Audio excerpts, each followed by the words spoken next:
Zola Bennett had mastered the art of being unnoticed. At 29, invisibility was not just a habit, it was survival. She moved quietly through rooms that cost more than her entire yearly income. She cleaned without leaving traces, spoke only when spoken to, and kept her eyes down the way life had taught her to. Invisible women didn't get into trouble. Invisible women kept their jobs. Invisible women lived. That was the rule Zola had followed since she was 19 and pregnant and alone, standing in a hospital hallway with $20 in her pocket and fear curling tight in her chest. Now, 10 years later, she cleaned luxury homes across Los Angeles while raising her 6-year-old son, Elijah, on grit, prayer, and exhaustion. The penthouse at Sijin Tower was her last job every Thursday. Apartment PH1. Her schedule listed the owner as Kang M. Everyone at the agency knew who that meant. Kang Min-jae. The whispers followed his name like shadows. Korean Mafia, underworld king, untouchable. Men who disappeared after crossing him.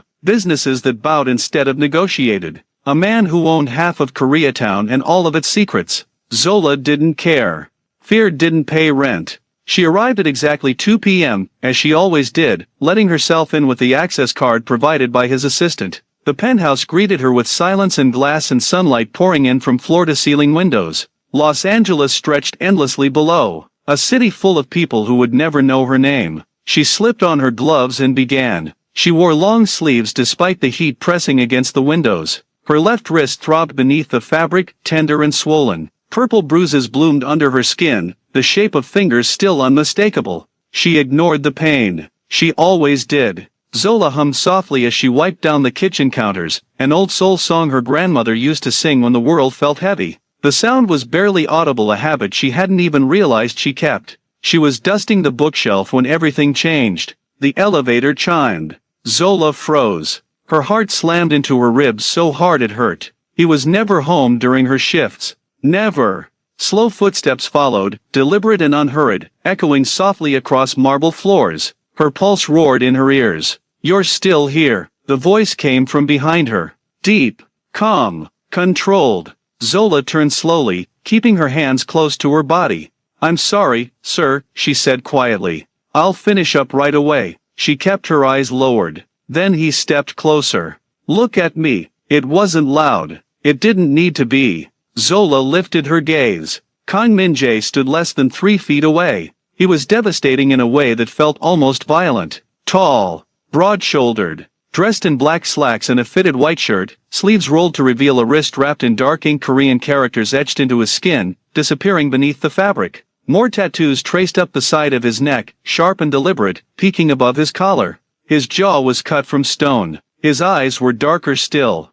and they were locked on her wrist. Her glove had torn, just slightly. Enough. Silence stretched between them. The air changed, thickened, sharpened. "Your glove," he said quietly. "It's ripped." Zola looked down. The bruises were exposed. She reacted on instinct, pulling her sleeve down, heart racing. Too late. His gaze flicked up to her face. She flinched. Just a small movement. But Kang Min-jae noticed everything. Something ancient and dangerous stirred behind his eyes. "Who did that?" Her throat closed. I fell." The lie came out brittle. "Wrong." He stepped closer, slowly, like approaching something wounded. "You didn't fall," he said. Zola shook her head. "Please. It's nothing." "That," he replied softly, "is a lie that gets people hurt." Her breath stuttered. For the first time in years, someone was really looking at her. Not past her. Not through her. At her. "Sit." Her legs moved before her mind caught up. She perched on the edge of his immaculate white sofa, feeling painfully out of place, her worn uniform, her cheap shoes, her damaged body in his perfect space. Min-jae stood in front of her, gaze unwavering. "I notice everything in my home," he said. "And I don't tolerate damage." His fingers hovered near her wrist. Not touching. Waiting. "Who hurt you, Zola Bennett?" Her breath caught. He knew her name. She swallowed hard. And in that moment, invisibility shattered loud and irreversible.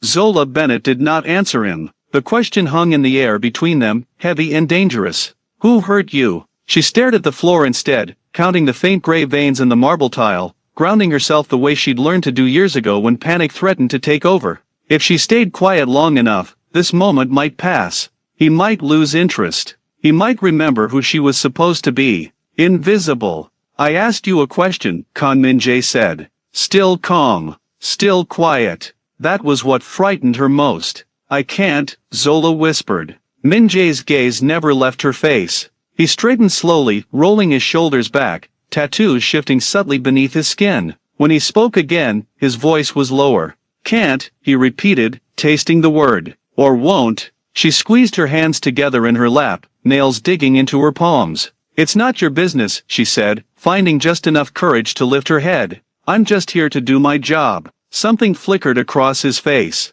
Not anger. Something sharper. You think that's all you are? He asked quietly. Zola stood abruptly, the motion sudden and defensive. With respect, sir, I should finish cleaning and leave. I've already taken too long. She reached for her cleaning caddy. Min-jae moved. Not fast. Not threatening. Just enough to block her path. Sit, he said again. Her body obeyed before her pride could catch up. Min-jae took a step back, giving her space this time. I don't enjoy forcing people, he said, but I don't ignore things that don't belong. Things, she repeated bitterly. You are not a thing, he said, eyes narrowing slightly. And those bruises didn't put themselves there. Silence stretched. Zola's heart pounded so hard she was sure he could hear it. She hadn't planned on telling anyone. Not ever. Telling meant questions. Questions meant records. Records meant risk not just for her, but for Elijah. Min-jae studied her carefully, like a puzzle he was unwilling to leave unsolved. I've been watching you, he said suddenly. Her head snapped up. What? For 6 months, he continued calmly. Not like you think. I notice patterns. Habits. Changes. Her skin prickled. You come here twice a week, he said. You clean in the same order every time. Kitchen first. Windows last. You hum when you work low, almost like you don't want to be heard. Zola's breath caught. You wear long sleeves even in summer, he added. But only on your left arm. Her throat tightened. And 3 weeks ago, he finished, you started flinching when someone walks behind you. She couldn't stop it. Her eyes burned. She turned her face away, ashamed of the tears threatening to fall. I don't want trouble, she said hoarsely. I just want to work and go home to my son. Min-jae went still. Your son, he repeated. Yes, she said quietly. He's 6. Min-jae nodded once. That changes things. Her heart leapt in alarm.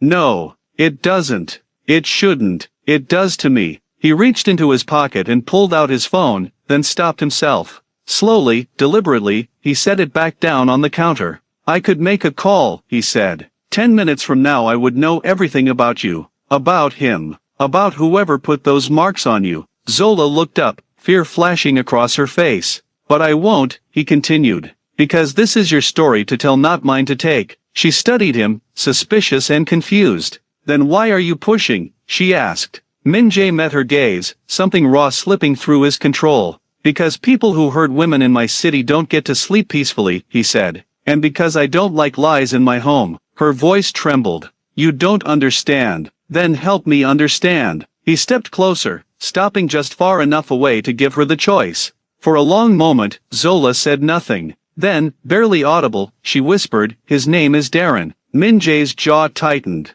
Elijah's father, she added quickly. My ex. The words tasted like rust. He came back, she said. Said I owed him. Said he deserved something for a child he never wanted. Min-jae's hands curled slowly into fists. When I said no, she continued, staring at her lap, he grabbed me. Hard. Said next time it wouldn't be my wrist. Silence swallowed the room. Min-jae turned away from her, walking toward the windows. His reflection stared back at him in the glass, a man shaped by violence, familiar with threats, fluent in cruelty. Behind him, Zola whispered, please don't do anything. He didn't turn around. I won't kill him, he said calmly. Her breath released in a shaky rush. But, he added, he will never touch you again. She stood, panic surging. You can't promise that. I don't make promises I can't keep. She shook her head, tears finally spilling. This is exactly why I didn't want to say anything. You don't fix things the way normal people do. Min-jae turned back to her.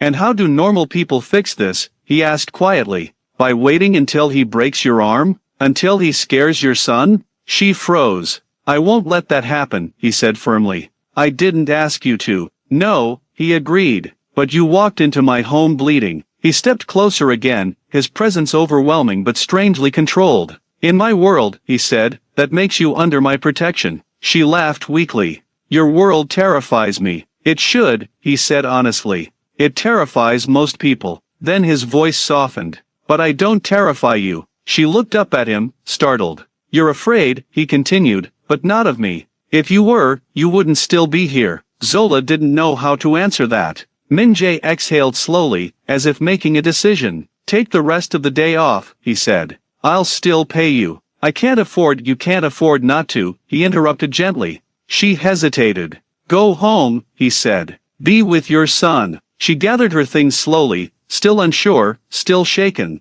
At the door, she turned back. "Please," she said again. "Don't make this worse." Min-jae held her gaze. "I won't make it worse," he promised. "I'll make it stop." The elevator doors closed between them. Min-jae stood alone in the penthouse, jaw set, tattoos dark against his skin. He picked up his phone, and this time, he made the call. Zola did not sleep that night. Every sound outside her apartment made her flinch: passing cars, distant sirens, the hum of the old refrigerator. She lay on her side, watching Elijah's small chest rise and fall as he slept beside her, one arm thrown over his pillow, his mouth slightly open. "Safe. For now." Min-jae's words echoed in her mind. "Under my protection." Men like him didn't use phrases like that casually. Protection always came with weight, with consequences. She woke to a message the next morning. "Unknown number. You and your son will be picked up at 6:30 p.m. tonight. Dinner." Min-jae, her heart skipped. She stared at the screen, fingers hovering. "Zola. I didn't agree to that." The reply came almost instantly. "Min-jae. I know." She exhaled sharply. All day, she moved through work like she was underwater, distracted and tense. She checked her phone every hour, half expecting bad news: Darren showing up, the police calling, something breaking. Nothing happened. At exactly 6:25 p.m., a black luxury sedan pulled up outside her apartment. Elijah pressed his face to the window. "Mom, is that for us?" Zola swallowed. "Looks like it." The driver opened the door respectfully, calling her Miss Bennett like she belonged somewhere important. The ride was silent, smooth, unreal. They arrived at Min-jae's penthouse, not the cold, immaculate version she cleaned, but a transformed space. Lights were dimmed. Soft music played. The sharp edge of the place had been softened. Min-jae stood near the dining table, sleeves rolled up, tattoos fully visible now, bold ink wrapping around his wrist, disappearing beneath his shirt, dark symbols rising along his neck like a warning the world had learned to read. He looked devastating, and strangely nervous. "You came," he said. "I didn't have much choice," Zola replied quietly. He nodded. "True." Then he crouched slightly, eyes shifting to Elijah. "You must be Elijah." Elijah clutched Zola's leg, peeking out. "Hi, I'm Min-jae," he said gently. "You like noodles?" Elijah's eyes widened. "Yes." Min-jae smiled, a real one, quick and unguarded. Dinner unfolded slowly. Elijah talked. A lot. About school, cartoons, dinosaurs. Min-jae listened like it mattered, refilling his plate, laughing softly when Elijah spilled water and apologized too quickly. Zola watched, stunned. This was not the man she had imagined. Not the monster. Later, Elijah fell asleep on the couch, wrapped in a blanket Min-jae placed over him with surprising care. "You're good with him," Zola said softly. Min-jae shrugged. "I didn't have much of a childhood. I pay attention to people who still have one." They stood near the window, city lights glowing beneath them. "Why are you doing this?" she asked finally. "Really?" Min-jae didn't answer immediately. "Because I know men like Darren," he said at last. "And because when I was younger, no one stepped in for my mother." Zola's chest tightened. "I won't let that story repeat," he added. Something shifted between them, fragile, dangerous, undeniable. Her phone buzzed. A message from an unknown number. "Darren, you think hiding will save you?" Zola's blood ran cold. Min-jae saw her face change instantly. "What is it?" She handed him the phone. He read the message once. Then again. His jaw hardened. "He's desperate," Min-jae said. "That means he's close to making a mistake." "What are you going to do?" she whispered. Min-jae looked at her, really looked. "I'm going to end this," he said. "Cleanly." She nodded slowly. Outside, the city pulsed, unaware. Inside the penthouse, two lives were already crossing a line neither of them could uncross. Darren didn't knock. He never had. He stood across the street from Zola's apartment 2 nights later, hands shoved into the pockets of his jacket, eyes hollow and restless. The streetlight above him flickered, throwing shadows across his face like it couldn't decide what kind of man he was. Predator. Coward. Both. He had followed her. Not carefully. Not smartly. Fear made people sloppy, and Darren was drowning in it. He'd noticed the black sedan. The way she walked straighter now. The way she no longer looked over her shoulder every 3 seconds. Someone had stepped in. Darren hated that more than anything. Inside the apartment, Zola froze when she heard the familiar knock. 3 sharp raps, too loud, too aggressive. Her breath caught. Elijah looked up from his coloring book. "Mom," Zola forced her voice steady. "Go to your room, baby. Lock the door." "But now." Elijah obeyed. The knocking came again. Harder. "Zola," Darren called. "I know you're in there." Her phone buzzed in her hand. "Minjae, are you home?" Her fingers trembled as she typed. "Zola, yes. He's here." The reply came instantly. "Minjae, do not open the door." Darren's voice rose, sharp and ugly. "You think you can just ignore me now? You owe me." Zola pressed her back against the wall, heart hammering. The door rattled as Darren kicked it once, not enough to break it, just enough to remind her he could. Sirens wailed in the distance. Then footsteps approached from the stairwell. Slow, deliberate. Darren turned. 4 men stood at the end of the hallway. Black suits. Black expressions. No hesitation in their eyes. One of them spoke calmly. "Darren Cole." Darren swallowed. "Who's asking?" A 5th figure stepped forward. "Kang Min Jae." The hallway light caught the tattoos on his neck, dark ink crawling up his skin like something alive. His sleeves were rolled back, wrist tattoos fully exposed, not hidden, not softened. A warning. Darren's mouth went dry. "Who the hell are you?" he asked, trying to sound tough. Min Jae smiled. Not kindly. "I'm the man you've been hurting," he said, voice quiet and deadly, "and the man you've been foolish enough to threaten." Zola opened the door just enough to see. Min Jae. He lifted a hand without looking at her. "Stay inside," he said gently. "This is not for you." Darren laughed nervously. "Man, you don't know what you're getting into." Min Jae stepped closer. "I know exactly what I'm getting into," he replied. "You grabbed her wrist because you thought she was alone." Darren's eyes flicked to Zola. Min Jae noticed. Bad move. He struck without warning a single, controlled blow to Darren's stomach that folded him in half.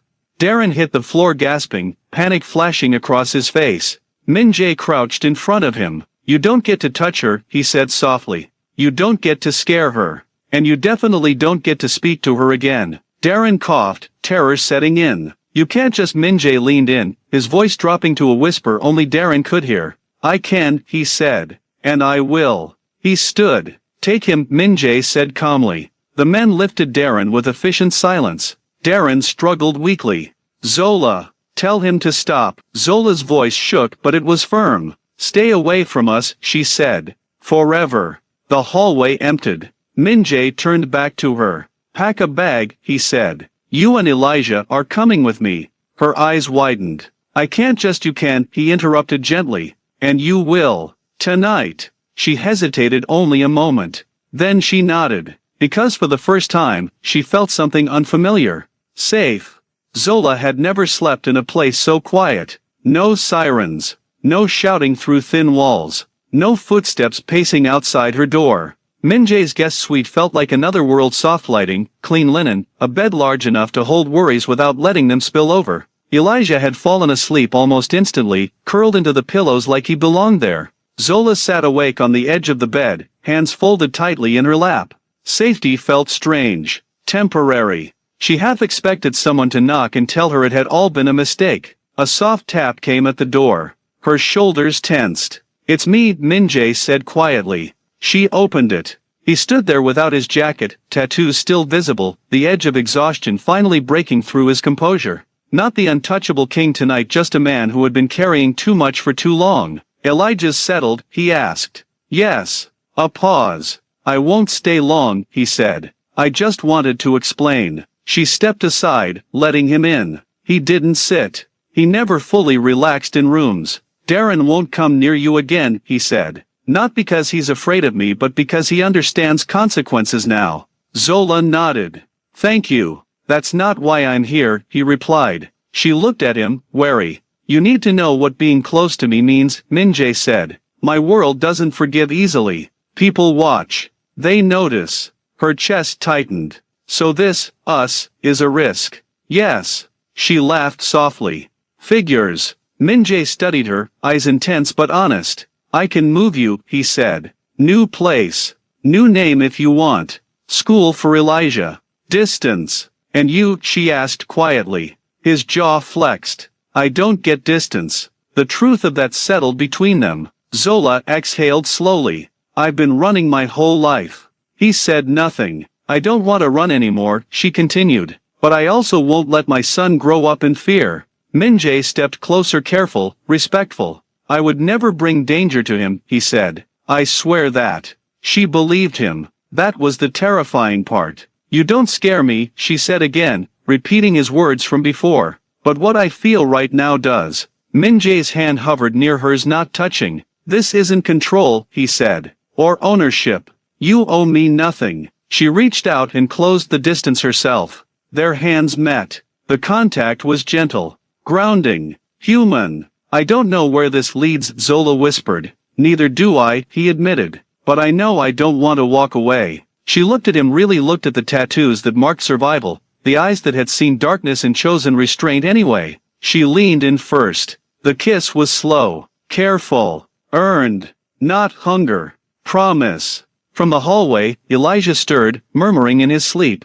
Zola pulled back, smiling softly. One step at a time, she said. Min-jae nodded. Always. Outside, the city continued its restless hum. Inside, something fragile and powerful had taken root. The meeting room was silent. Not the comfortable kind, the kind that pressed against the chest and made men shift in their seats. 12 of them sat around the long black table, leaders of operations that stretched from Los Angeles to Seoul. Men who were feared. Men who didn't get summoned without reason. Kang Min-jae stood at the head of the table. No jacket. Sleeves rolled back. Neck tattoos visible. Unhidden. That alone told them something was different. You all know why you're here, Min-jae said calmly. No one spoke. He placed a thin folder on the table and slid it forward. Inside were photos. Reports. Bank transfers. Police statements that had never made the news. Domestic abuse cases. Women paid to disappear. Threats buried with money. Men protected because they were useful. These, Min-jae continued, are liabilities. One man cleared his throat. Since when do we? Min-jae raised a hand. The room stilled instantly. Since today, he said. He turned his gaze slowly, deliberately, meeting each man's eyes. In the past year, he said, we have lost more territory to internal stupidity than external enemies. Abusers draw attention. Attention draws heat. No one argued. But this, Min-jae added, tapping the folder, is no longer about strategy. He straightened. From this moment forward, any man under my name who puts his hands on a woman or child is finished. A ripple of unease moved through the room. Not fined, he clarified. Not relocated. Finished. One man laughed nervously. You're changing the rules. Yes, Min-jae replied evenly. I am. And if someone disagrees, another asked. Min-jae's voice dropped. Then they are free to test me. No one did. The meeting ended quietly. That night, headlines broke. Local crime boss turned state's witness in domestic abuse ring. Donations flooded shelters across the city anonymously. Protection programs expanded overnight. Charges resurfaced against men who thought they were untouchable. And Darren Cole? He vanished from Zola's nightmares forever, not erased, but exposed, stripped of power, reduced to what he truly was. A coward. Zola watched the news in silence. Elijah curled against her side, his small fingers clutching her shirt. Mom, he asked, is the bad men gone? She kissed the top of his head. Yes, baby. Later, on the penthouse balcony, she found Min-jae standing alone, city lights painting him in gold and shadow. You didn't have to do all that, she said softly. He turned to her. I did, he replied. Because silence protects the wrong people. She studied him, really studied him, the man the world feared, who had just dismantled part of his own power to protect people who would never know his name. You gave up leverage, she said. I gained peace, he answered. She stepped into his arms. For once, he held someone without armor.